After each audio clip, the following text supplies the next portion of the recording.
Estéfanos saiu de casa atrasado. É natural que ele naquela manhã tivesse alguma dificuldade em levantar. Ele chegara à casa na noite anterior, já de madrugada, depois de mais um tempo de culto, que poderíamos chamar orgia, no templo de Vênus, onde ele bebera vinho a mais e a sua cabeça doía profundamente. Ele não se sentia melhor ou pior do que ninguém.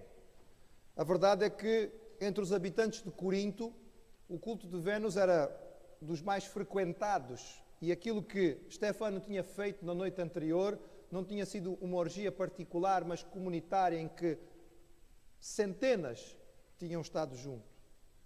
Ele parou no caminho da Acrópole para verificar os augúrios. Comprou uma galinha e a entregou a um sacerdote na entrada de um templo secundário. E o sacerdote abriu o animal e, ainda vivo, para poder examinar as suas entranhas, o movimento dos intestinos e a cor do fígado. Era assim que os augúrios identificavam sinais para o futuro. Ele deu a Estéfano uma palavra vaga sobre um dia que seria cansativo, mas seguro e de boas decisões. Estéfano não ficou lá muito contente com os augúrios, mas seguiu o seu caminho. Ele já estava atrasado. Ele aproximou-se então do local público onde se tratavam os casos jurídicos menos importantes da cidade. O sistema judicial grego tinha vários níveis e Estéfano era membro de um dos tribunais secundários de arbitração, onde eram levados casos que não se conseguiam tratar em privado ou com juízes escolhidos pelos próprios. E ali ele encontrou os seus colegas, eram cerca de 40 ao todo, e foi informado que o primeiro caso que iria ser trazido a ele naquele dia, diante dele e dos seus companheiros, era trazido por dois indivíduos que estavam em acirrada disputa, e estes dois indivíduos pertenciam a uma nova seita. Tinha aparecido na cidade há pouco tempo. Era cristãos, coisa assim. Uma espécie de aberração religiosa vinda do Oriente, onde se adorava um judeu que tinha sido morto numa cruz. Estéfano suspirou, aborrecido. O augúrio tinha sido certo. O dia ia ser cansativo. O sistema jurídico dos gregos e dos romanos deu origem a muito daquilo que nós temos hoje em dia como as nossas leis. A lei romana é matéria obrigatória dos cursos de Direito. Se os irmãos tiverem alguma dúvida, perguntem a quem é aluno de Direito na nossa igreja e vai poder explicar. Entre os gregos, a instituição era um pouco mais democrática do que no sistema romano, na medida em que muitos dos juízes eram eleitos para a sua posição pelo próprio povo e o júri podia envolver qualquer cidadão grego reconhecido de uma cidade com idade suficiente, ou seja, a partir dos 30 anos. Era um sistema, enfim, certamente melhor do que havia entre as tribos bárbaras do norte da Europa, mas também facilmente corrompido e ficou famoso exatamente pela sua corrupção. Entre as cidades gregas, os casos de tribunal tinham-se tornado uma verdadeira moda e não era diferente em Corinto. E a estes tribunais, com este tipo de pessoas, evidentemente que este personagem que eu citei aos irmãos foi inventado, mas é uma invenção perfeitamente legítima e dentro da história, do que sabemos da história, eram a estes tribunais que recorriam os crentes de Corinto. E como é que nós sabemos isso? Porque o apóstolo Paulo nos diz, primeira carta aos Coríntios, capítulo 6. Convido os irmãos a abrirem as suas Bíblias. Nós estamos a ler e a meditar nesta carta já há várias semanas e chegamos então a este texto no capítulo 6 da primeira carta que Paulo escreveu aos crentes de Corinto e ele diz assim a partir do versículo 1: Ousa algum de vós, tendo algum negócio contra outro, ir a juízo perante os injustos e não perante os santos? Não sabeis vós que os santos hão de julgar o mundo? Ora, se o mundo deve ser julgado por vós, sois porventura indignos de julgar as coisas mínimas?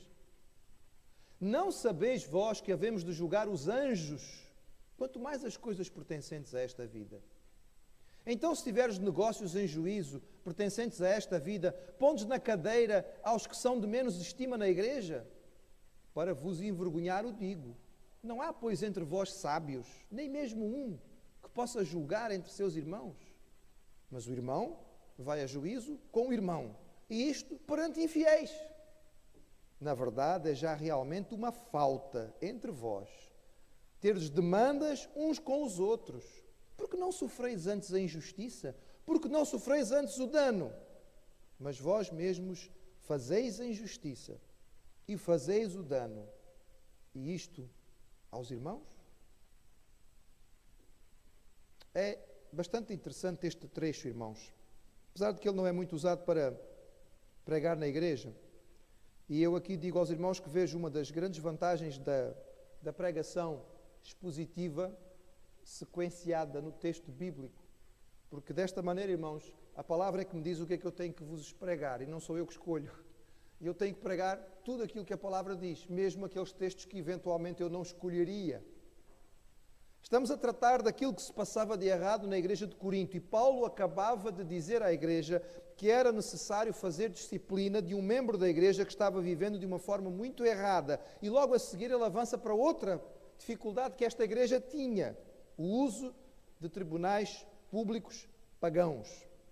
Havia crentes na igreja que tinham questões com outros irmãos e não conseguiam resolvê-las, pelo que levavam os outros irmãos a tribunal, ou seja, punham ações contra os seus irmãos da igreja e levavam uns aos outros a tribunal. Mantinham a tradição e o hábito grego e romano, que era um verdadeiro vício de tratar tudo com processos públicos. Lavar a roupa suja, não é? Ao ar livre, com o maior alarde possível. E Paulo avalia esta prática como uma falência moral da igreja, e por isso ele é tão duro na sua repreensão. Ele acabara de explicar aos crentes de Corinto que não deviam julgar o mundo, mas deixar isso ao Senhor. Porquê? Com a base nos princípios envolvidos. A igreja só tinha condições de julgar e impor alguma punição ou restrição ou exigência àqueles que aceitassem os seus valores. Aqueles que tinham aceitado ser membros da igreja, que para se tornarem membros da igreja aceitaram os princípios, os valores, a declaração de fé da igreja, estes podiam ser julgados pela igreja, porque estavam dentro do mesmo princípio. Mas a igreja não deveria julgar da mesma maneira o mundo, porque as pessoas do mundo viviam de acordo com outro conjunto de princípios e de valores. Só Deus os podia julgar de forma justa, não a igreja. Mas aqui o erro era o contrário.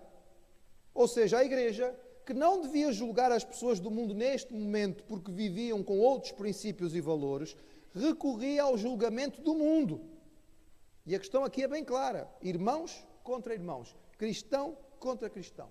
Os membros da igreja levavam os seus irmãos em Cristo a tribunal público para resolver questões, e sobretudo nós podemos perceber pela sua afirmação, a partir dos versículos 7 e 8, para tirar dinheiro, para exigir algum tipo de reposição de dinheiro dos outros.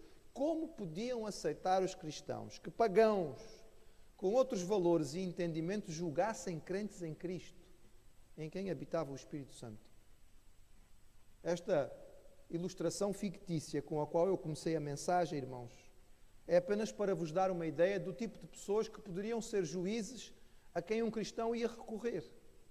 Alguém que na noite anterior poderia ter estado numa orgia no templo de Vênus, que na manhã seguinte, debaixo de uma ressaca terrível, era capaz de parar num templo pagão para fazer um sacrifício, que acreditava que abrindo as entranhas de um animal podia saber o futuro. Era esse o tipo de pessoas a quem os cristãos iam recorrer para dar a última palavra concernente a uma disputa que um irmão tinha contra outro irmão. Falência moral e espiritual dos crentes de Corinto. Nós não temos uma informação específica sobre o sistema jurídico de Corinto, mas nós creemos que provavelmente os coríntios seguiam mais ou menos o mesmo sistema que era usado em Atenas. E o sistema de Atenas é bem conhecido, a história traz muitas informações a respeito dele. E, irmãos, as ações em tribunal para os gregos desta região era uma verdadeira mania, era uma espécie de passatempo. Todos os dias havia N casos a serem tratados em público. Eles tinham várias etapas. A primeira etapa, normalmente o primeiro momento, se dois cidadãos tinham uma coisa um contra o outro, cada um designava um juiz, cada um escolhia um juiz, e um juiz podia ser qualquer pessoa com mais de 30 anos, qualquer cidadão grego com mais de 30 anos, cada um escolhia um, e esses dois escolhidos escolhiam um terceiro que seria neutro. Levavam o assunto diante destes três e os três davam um veredito. E se o veredito fosse achado aceitável, o assunto ficava por aí. Como é de imaginar, a maioria das questões não ficava neste primeiro pequeno tribunal. Logo tinha que ser levada a um tribunal secundário, onde estavam 40 pessoas, 40 cidadãos, que tinham sido escolhidos pelo público. Era um tribunal, ou era uma arbitração pública, diante de toda a gente. E as pessoas iam assistir para se divertir. Sentavam para assistir porque era divertido. Fulano está a dizer isto daquele, e o outro diz aquele do outro, não sei o que mais. E ali iam quase que como para assistir a uma comédia, já que naquele tempo, pronto, eles não tinham televisão, não tinham internet, então ocupavam o seu tempo desta maneira. Todos os cidadãos que chegassem a 60 anos de idade tinham a responsabilidade, durante o seu ano de 60 anos, naquele período em que estavam entre o fazer 60 anos até fazer o 61, durante o ano em que estavam com 60 anos, tinham que dirigir estes tribunais, o Tribunal dos 40. E se ainda não se conseguisse chegar a uma conclusão diante deste, então ia-se levar ao Tribunal Maior, onde podia haver um grupo de 1.000 a 6.000 jurados. Podemos dizer que a cidade inteira ficava a saber da matéria. Ao que parece, os coríntios, os crentes da igreja de Corinto, depois que se converteram, tinham mantido a prática. E tinham levado esta prática para dentro da igreja, o que para o apóstolo Paulo era um absurdo. A verdade é que a igreja, neste aspecto, como em muitos outros, poderia ter seguido a tradição da sinagoga.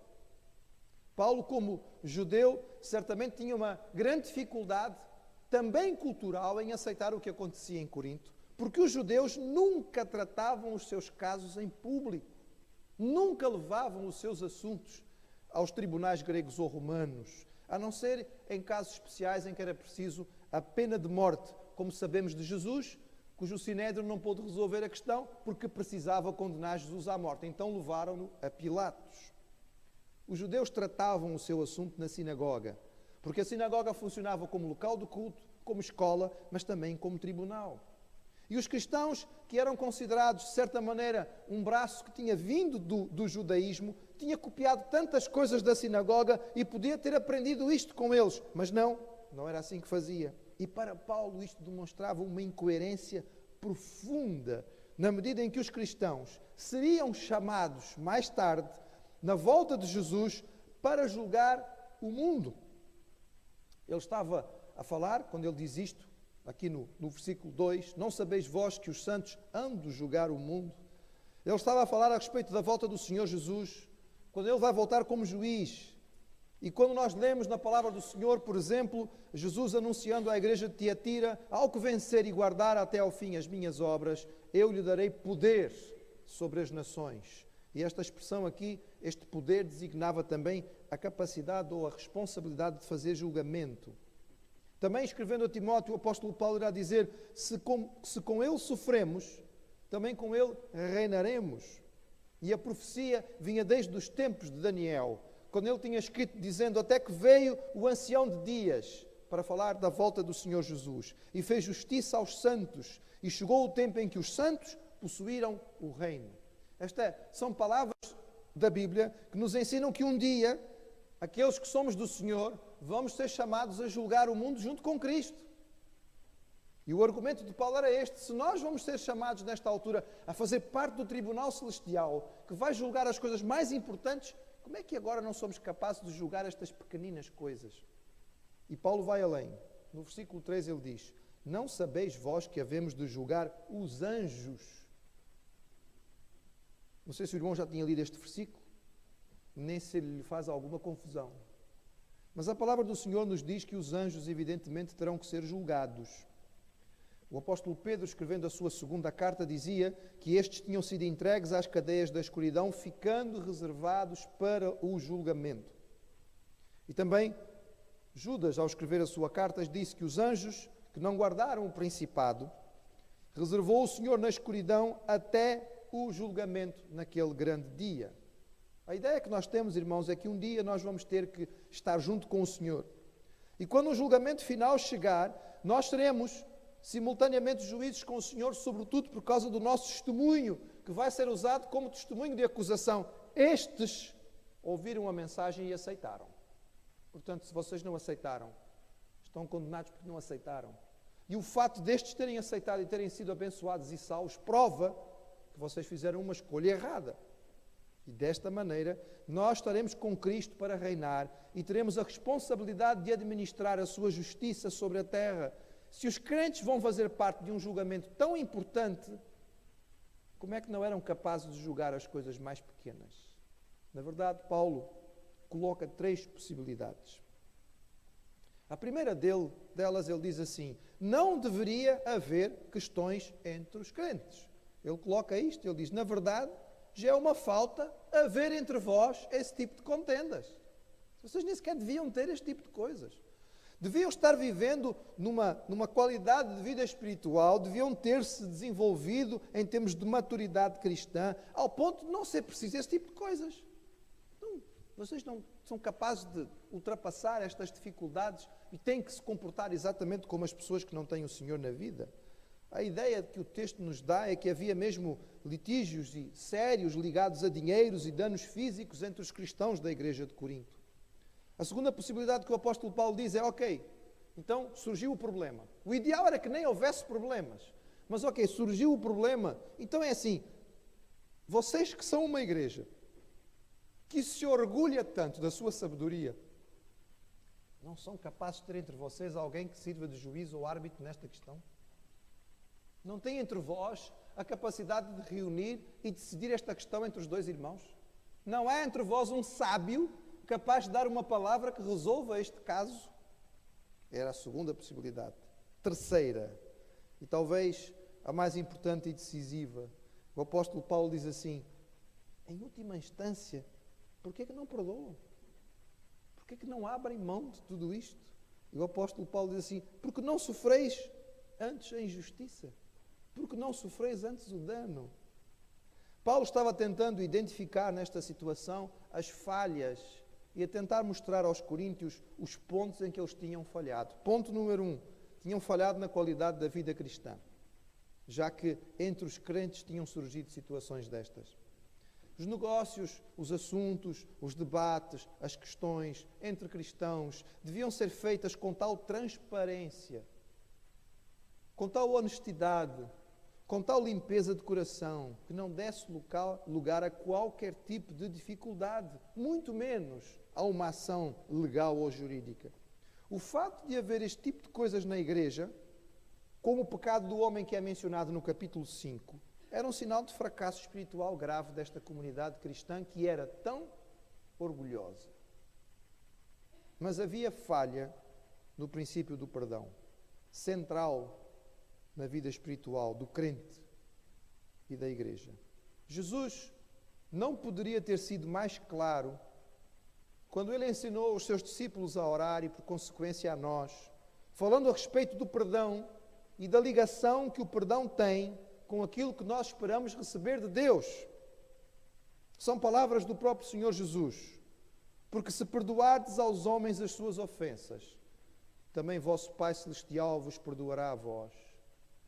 Se, porém, não perdoardes aos homens as suas ofensas, também vosso Pai vos não perdoará as vossas ofensas. É ensino do Senhor Jesus, irmãos. E não é daqueles textos complicados que nós temos que fazer um grande exercício para interpretá-lo. É direto.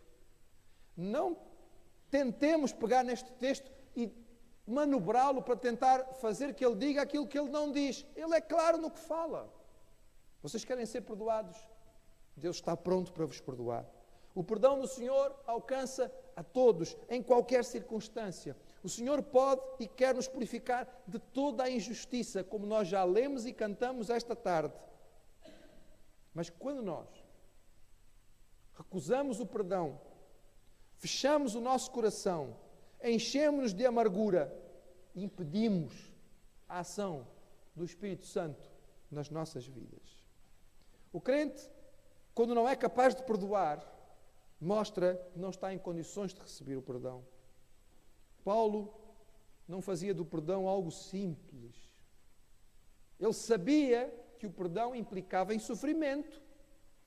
Tanto que ele diz assim: porque não sofreis antes a injustiça, porque não sofreis antes o dano.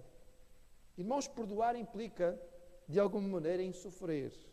Porque perdoar implica em aceitar o dano que foi feito contra mim.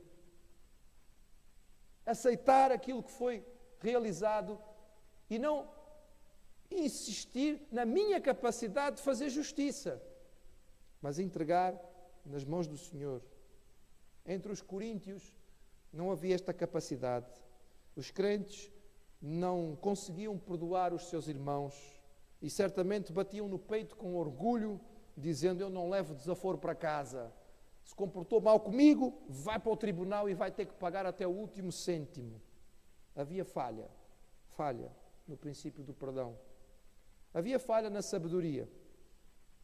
Porque nesta igreja que se orgulhava de ter tantos dons, não havia gente capaz e com sabedoria suficiente para intervir e servir de mediador entre os irmãos, para que eles pudessem chegar a um entendimento.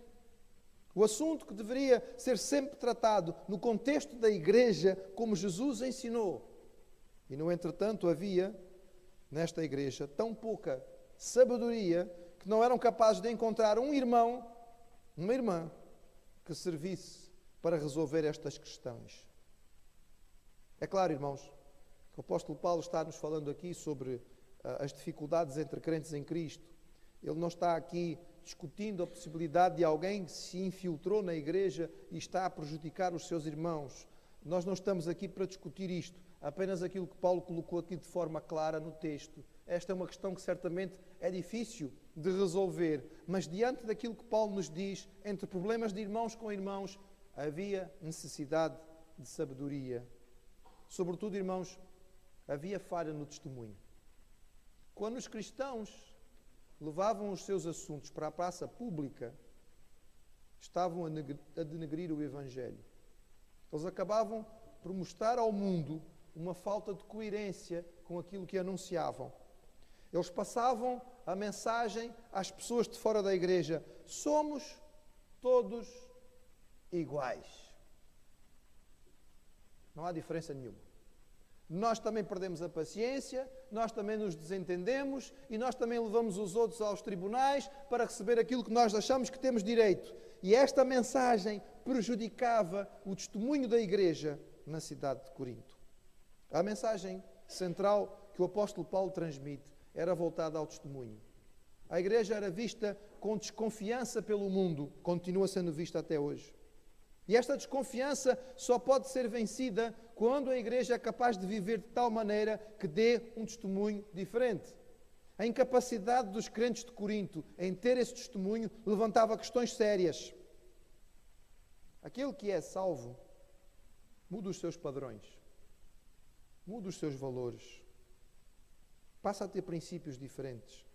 O seu comportamento não pode ser aquele que ele tinha antes, mas ao obter a salvação, porque ele foi salvo e é habitado pelo Espírito Santo, ele passa a ter uma forma diferente de agir. Os crentes de Corinto tinham carregado a vida de Corinto para dentro da igreja em seus piores aspectos, a imoralidade e a mania das ações judiciais. Aonde estava o testemunho?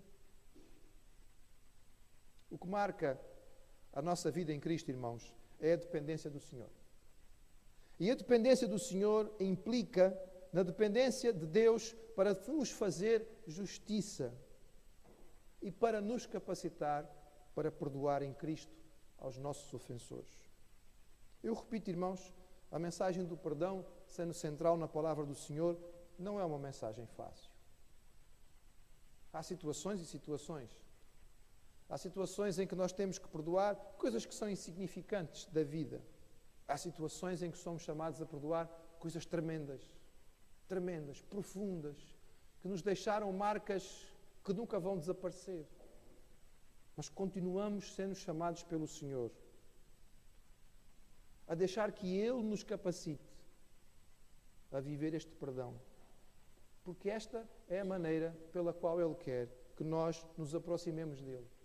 E só um coração que é capaz de depender de Deus para fazer justiça e para nos capacitar a perdoar, só um cristão que vive assim pode realmente ter a presença do Espírito Santo de forma clara e refletir ao mundo a glória do Senhor. A igreja que vive desta maneira certamente faz diferença no seu contexto. Demonstra o amor de Jesus, ganha aqueles que ainda não conhecem a fé para a misericórdia do Senhor. Um texto claro, irmãos, e direto, que chama a nossa atenção. Não é o tipo de mensagem que seja muito agradável, mas ela precisa ser pregada, e também não é o tipo de mensagem que nós possamos transmitir e simplesmente terminar e dizer, ok, agora fica à vontade. Não. É o tipo de mensagem que traz no fim o TPC, o trabalho para casa. Como está o meu coração diante do Senhor? Tenho eu guardado no meu coração alguma coisa contra o meu irmão? Contra a minha irmã? Sou capaz de perceber que o Senhor morreu pelos meus pecados, mas eu não tenho condições de perdoar alguma coisa que eu acho que alguém fez porque me ofendeu?